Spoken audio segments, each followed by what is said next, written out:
Welcome on in, everybody, to the John Mark Carlson Show, the JM Sports Show here on YouTube. I am live here for the first time in a while. I know I always say I'm going to come back. This life gets busy and all that. But enough with the introductions and with the welcome backs. It's time to look towards baseball as spring training is officially underway. We've had a weekend of some spring training games in the Cactus League and in the Grapefruit League. Free agency is finally appearing to resolve itself. Obviously, Machado's big deal with the Padres, and then Harper appearing to close in on a deal either with the Phillies, maybe the Dodgers or Giants. There's also potential landing spots. So what I'm gonna do to preview baseball is instead of doing one huge preview show, which I think takes a lot of time and it's a little time consuming for the amount of work that I have to put in for each video and the amount of time these videos end up being, which ends up being kind of long. It's just me talking. I decided to split it up into divisions. And I'm going to start with the division that I think is one of the most interesting, the American League East. Uh, Certainly an interesting race last year. You had the Red Sox winning 108 games. The Yankees won 100 games and were the wild card. I mean, and the Rays were quietly won 90 games last year. You also had the Orioles, who were a different kind of interesting and how terrible they were, and the Blue Jays, who are have some young and exciting prospects coming up with Vladimir Guerrero Jr. and Bo Bichette. But I'm going to go team by team in the American League East and do this for each division whenever I upload here in the next few weeks as we close in on the start of the season in about a month. I believe there is an opening series in like Japan on the 22nd of March. I think opening day, just like last year, is the last weekend of March. I think like March 29th. So baseball is upon us. Spring is around the corner. I know for people throughout the country, that's a welcome sign. Is in a cold and snowy winter, in a lot of parts of the country.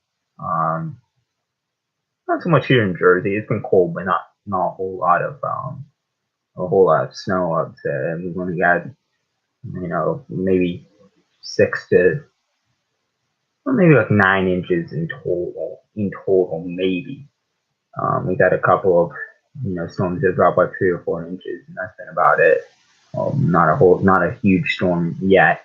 Fingers crossed, so we don't get any of those because they're certainly a pain to deal with. With driving and all that. But we are going to look team by team, division by division, and going to each team. I'm going to start with the Boston Red Sox, obviously the reigning world champs. Boston's the city of champions right now with the Patriots winning the Super Bowl, and with the Red Sox the reigning world champs. Both teams beat LA, interestingly enough. Obviously there's high hopes and expectations, as there are every year in Boston now, for a fan base and a city whose sports teams are expected to excel year in and year out.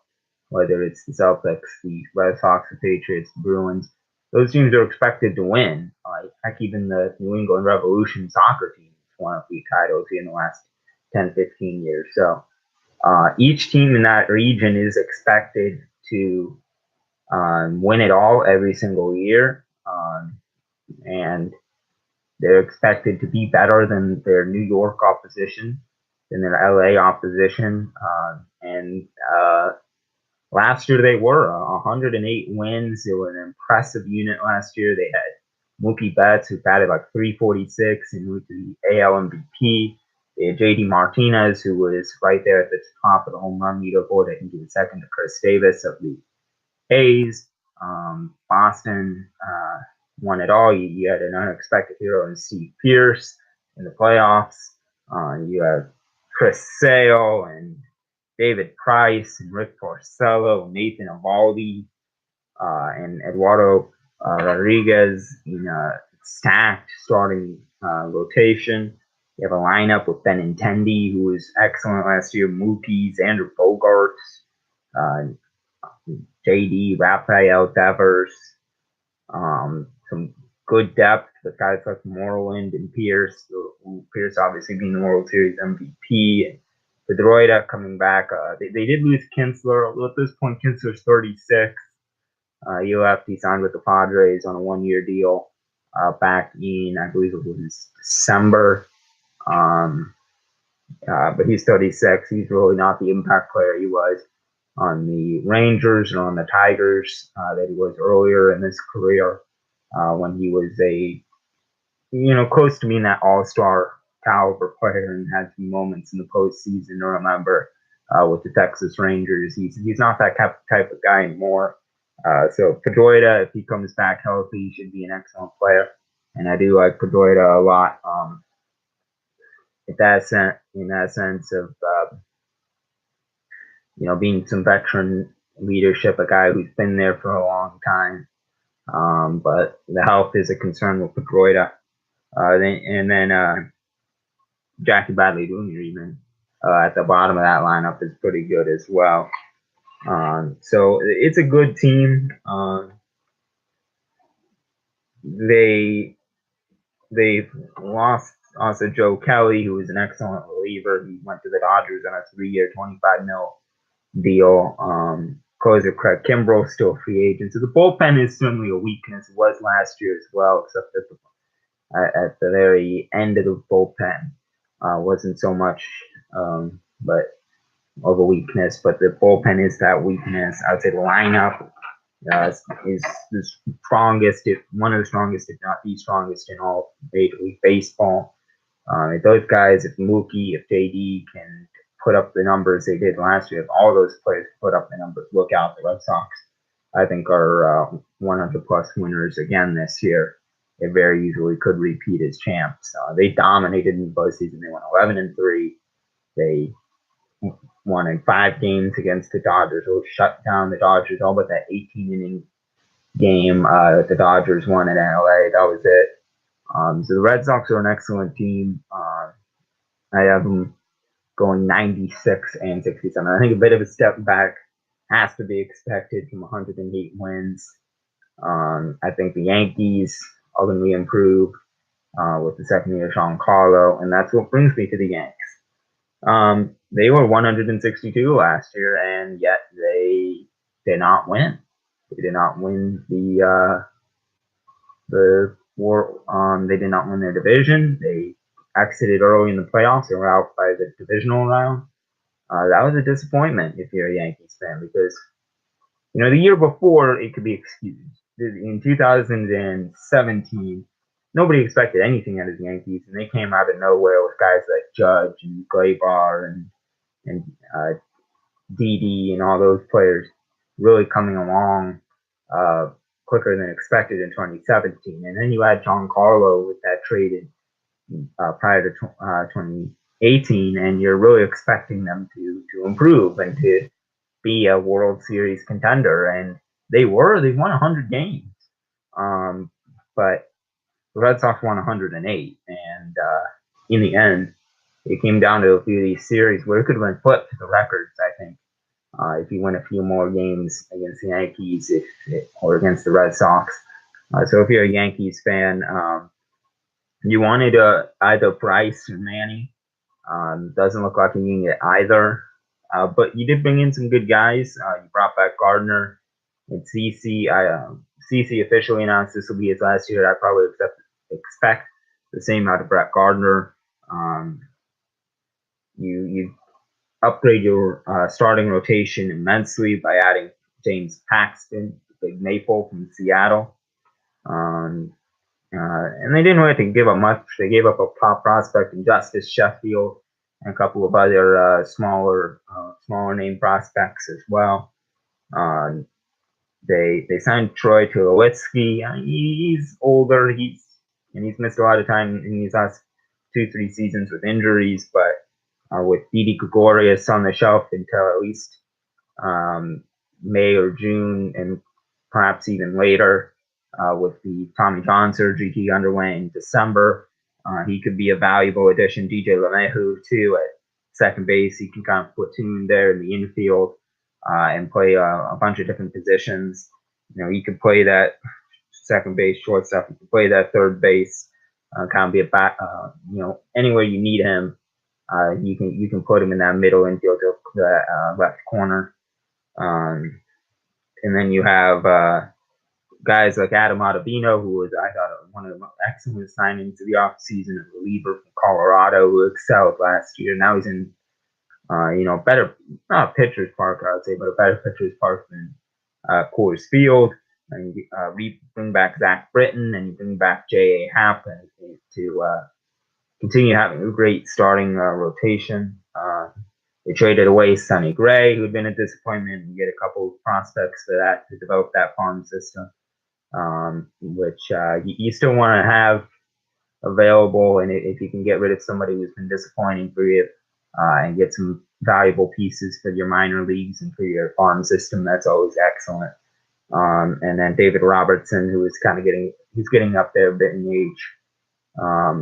He goes down to 95 to Philadelphia. So, you have guys like Hicks who he just gets a big contract extension today, 7 years, $70 million. You have Judge, you have Giancarlo, you have Sanchez behind the plate. And then first base, you have two young guys in Luke Voit and Greg Bird. Bird's been a bit of a disappointment, I would say, with some of the expectations coming in, but Voit showed some flashes last year as he came up. And then LeMahieu, you can put him at shortstop, where you can kind of be that guy. Shortstop or second base with Gleyber and with Tulo kind of fitting into those. So a pretty crowded infield in terms of names, especially when Didi comes back in the middle of the year. So maybe a trade in the middle of the year, maybe figure out something to do with one of those extra guys, because there is going to be some crowding in that infield by the end of the year when Didi comes back. But if Didi's return is delayed, if you have other injuries, as the Yankees had a lot of injuries last season, certainly it's valuable to have that depth, to have those guys on the roster who can come in when you need it, so you don't have to go down, proving guys out of your farm system.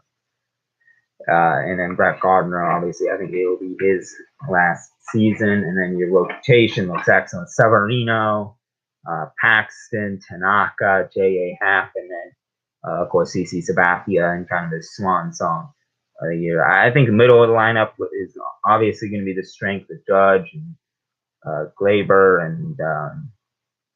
and Giancarlo, obviously, and then later adding Didi. That's going to be a pretty powerful 3, 4, 5, maybe down to 6 spot in your lineup, which can produce a lot of power. And if you get guys on base, get some hits, get some contact, get some average guys who can hit for average, I should say, up ahead of those guys, you could have a chance to drive in a lot of runs this year and to produce a lot of scoring, which is important.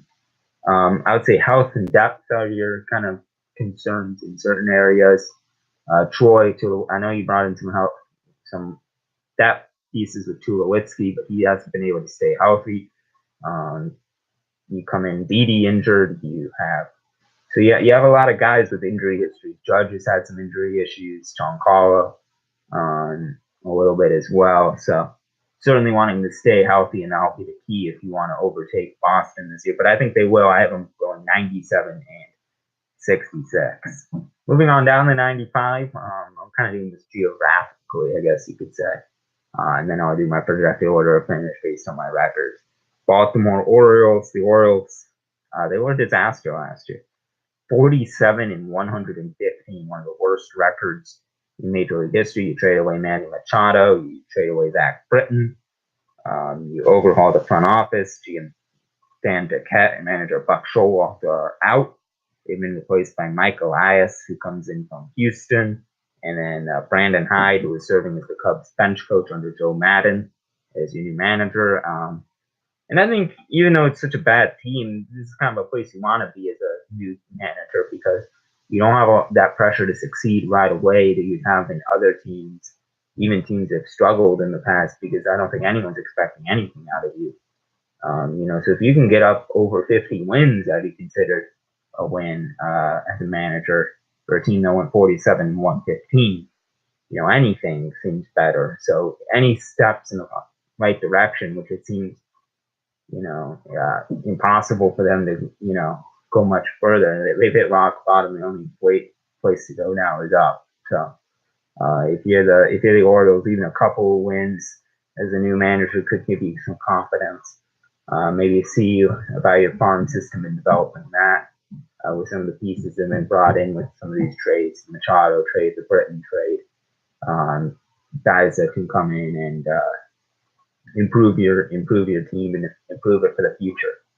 And the Orioles were a disappointment because a few years ago, you looked on paper, they had a lineup with Adam Jones and with Machado and with Wieters and with all these names, but they never quite put it together, and they ultimately just fell out from under them in the last couple of years, especially last season. They did bring in Nate Karns, but he missed all of 2018 with Seattle as a pitcher. And Alcides Escobar was brought in on a minor league deal to compete for that shortstop position to replace the loss of veterans in Beckham and catcher Caleb Joseph. Joseph to the Diamondbacks, Beckham to the Mariners on one-year deals. Orioles, not much hope for 2018. You also have Adam Jones as a free agent, although he could come back if this market for him doesn't improve. So maybe you could very least have a fan favorite in Jones returning to Baltimore next year. Not much in this lineup. Trumbo remains, Chris Davis remains, Trey Mancini. So some names, but guys who haven't put up, really respectable numbers in the last few years. Pitching staff, no one really points out to me.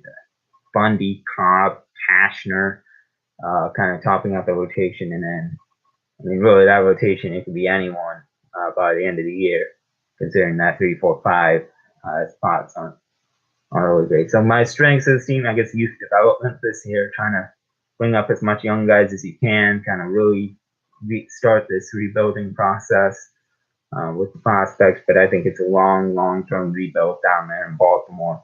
And it's going to be tough when you're playing in the toughest division in baseball to rebuild. Weaknesses, everything else, not much.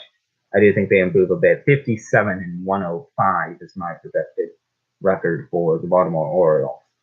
Moving on down to Florida, Tampa Bay Rays. I mentioned in the beginning they won 90 games last year. Still missed the playoffs as the American League was very competitive last year. They're in an ultra competitive division in the American League East. But this is a team that improved, and they're looking to get back in the postseason. They bring in Charlie Morton from Houston, 2-year, $30 million deal. That's the richest in Rays history. That shows you how much of a small market and how cheap this team has been within the last few years. They get some good trades, Mike Zunino and Guillermo Heredia, in exchange for Malik Smith. They also bring in Afsail Garcia on a 1-year, $3.5 million deal, and he will be a nice replacement. He'll replace Carlos Gomez, who left in the offseason. So this is a team, they have some talent, especially they brought in at the deadline last year. Guys like Tommy Pham, young guys like Yandy Diaz, who they brought in this offseason in a trade. Joey Wendell, I like a lot. Zunino, Kevin Kiermaier. This lineup does have some pieces, does have some names that I like the rotations, though, especially the top F, Snell and Morton, Glasnow.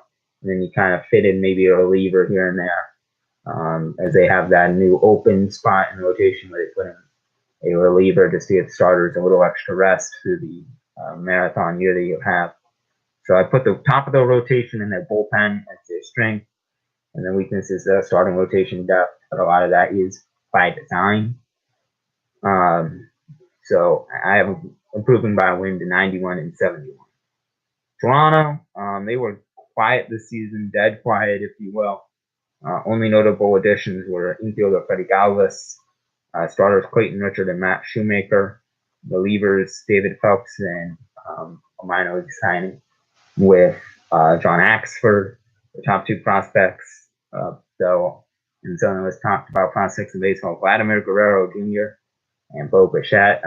Obviously, Vladimir Guerrero Jr., the son of Vladimir Guerrero, and Bo Bichette, the son of Dante Bichette. So, sons of major leaguers or former major leaguers who are top prospects about to break in this year.